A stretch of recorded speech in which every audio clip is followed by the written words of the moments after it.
nataka nizungumze na mwanamke anayenitizama, lakini pia mwanamke anayenisikiliza.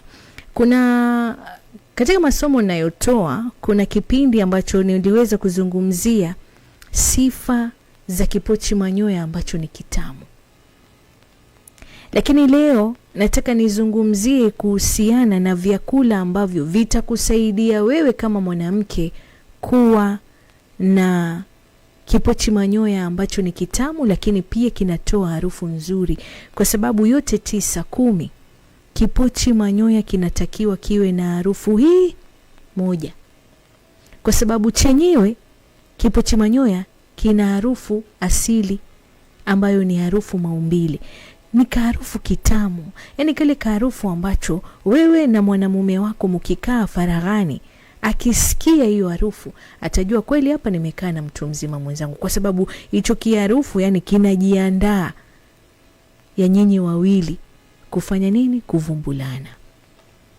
Lakini chonde kama itakuwa una harufu ambayo imefananishwa kama papa fulani hivi, inaitwa harufu kilema.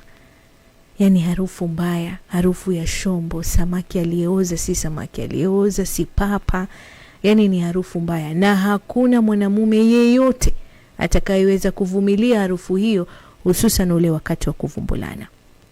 Sasa mwanamke mwenzangu, hii ni siri na kuibia, ili na wewe uende ukanukie vizuri, lakini pia uwe mtamu, mpenzi wako na yeye afurahie kipochi manyoya chako wakati ule wa kuvumbulana. Chakula cha kwanza ama kitu cha kwanza ambacho unatakiwa ule mara kwa mara, jamani, nanasi.